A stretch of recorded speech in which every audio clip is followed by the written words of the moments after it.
Simon Hill is alongside me as we're ready to go. Little bit of creeping on the line by the pole man, but it's a fairly clean start, and it's a rocket start by the pole man, and a nightmare by Oaks on the outside of the front row. A little bit of inexperience possibly showing there. Yeah, it just looked like it bogged down. I think he must have lost 5 or 6 positions, including to his teammate Niall Quinn, but that's a brilliant start by Hankey, pushing really hard from the word go, and Niall Green instantly has gone with him. Michael Meadows follows through, and that's going to be interesting to see if those guys can close down that gap to Hankey, or is he off and running and gone? Well, at the moment, he certainly is. Shot out of the barrel of a gun there on the start. There's a brain. But these young drivers, most of them stepping straight up from karting, already showing a lot of racing skill. Yeah, talking of skill, look at that move round the outside there from Niall Quinn. Irishman battling with Henry Arundel for the lead of the Rookie Cup. Arundel and Quinn both looking very strong early on in the race. And another one is the other Red Bull car of Oliver Oakes, a race winner already this year at Brands Hatch, the current World Formula A karting champion, so we know his pedigree, but he's really having to fight hard to get himself ahead of the guys immediately in front of him. And at this stage of the race, he's trying to fight with Kimi Sato, who's another driver in the Rookie Cup.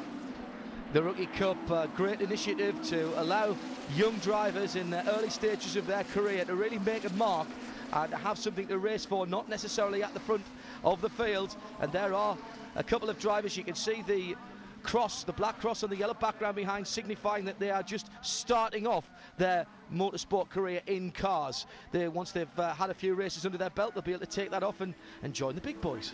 Yeah, it's a very simple way of letting everybody know exactly the stage that they're at in their careers.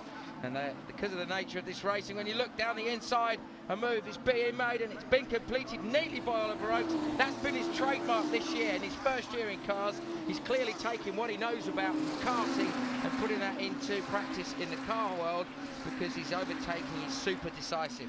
We've often heard criticism, Simon, about particularly in Formula racing, how difficult it is to overtake. Well, these young drivers in the last couple of seasons in Formula BMW are using those skills that they've tried out in karting, and some of them have been racing, of course, since 8 years old, so they're already 8, 9, 10 years into their motorsport experience, and they're really, and we see it again here, and that once again is another super overtaking manoeuvre. That time Niall Quinn, just look how immediately he dived to the inside. There was no doubt about what he was going to do. He's leaving no one in any doubt what's going to happen there, and drivers actually like. Flag will be racing in just a moment. What a fantastic sight that is on the grid here at Alton Park. A full grid of single seaters just waiting for the red lights, and they're out, and we're racing down to the first corner, and it's a tight run down to that Simon Hill.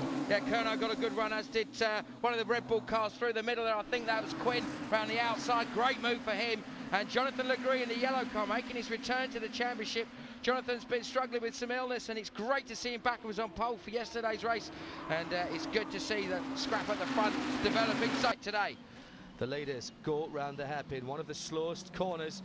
Comes down the inside, and my goodness, that was close. They managed to just about avoid each other. Quinn ends up going over all the rough stuff on the exit, and he's going to lose a bit of momentum. Look how quickly Ollie Oakes is on top of him. The two Red Bull cars on the left of your screen, and Quinn in the first of them is having to, she's pulled out, but it is Matt Howson in that red car, Simon, who's looking racing, as is Legree. All kinds of action. Yeah, and I think Howson has got past Hankey and has opened up a little bit of a gap there for Quinn to go through as well. That was a really good move by Niall Quinn round the outside. But Chris Holmes, driver's right, but you just saw Chris Holmes there just driving down the middle of the road further back. That's Niall Quinn having a little look up the inside. He's in the Rookie Cup, of course, and he's been doing so well this season. He's been brilliant, and he loses the back end of the car.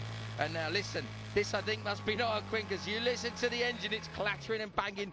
Now BMW's in a very reliable cars, but when they've had pieces of the oil line ripped off, then smoke still tells the story, and a very upset young man throws his steering wheel out. Well, going to get it done well. Mansell manages to hold on there. Yeah, quite a good bit of car control by Gregors. He did manage to get all very unnecessary in the middle of the bottom home. Jonathan Legree right in there as well, and that was very tight indeed.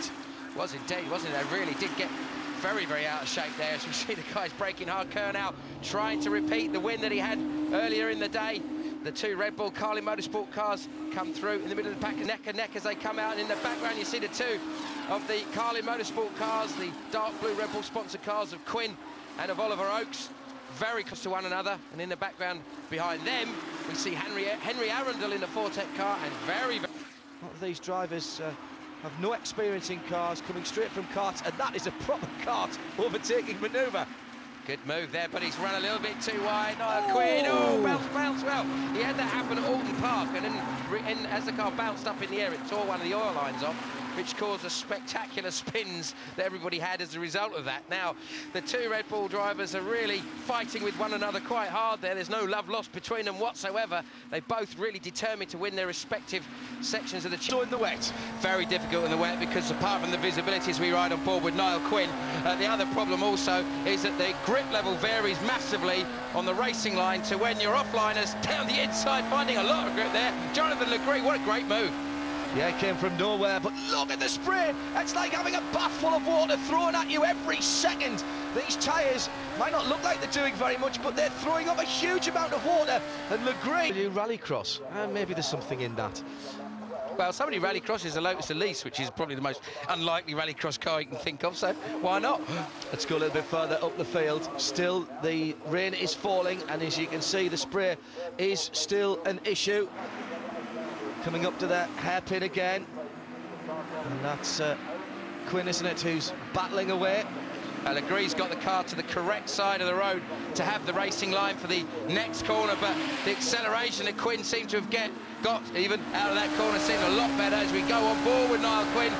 And look at him edging his way back over, take the racing line. This is that great corner, you can see. Take a bit of curve, hold the car in. Got to keep it nice and tidy here. Make sure you get that apex, power on smoothly. Downhill, there's a little lift probably going into the right-hander. Yeah, just to hold the car in. Back on the power. Look, it's blind as you go over the top.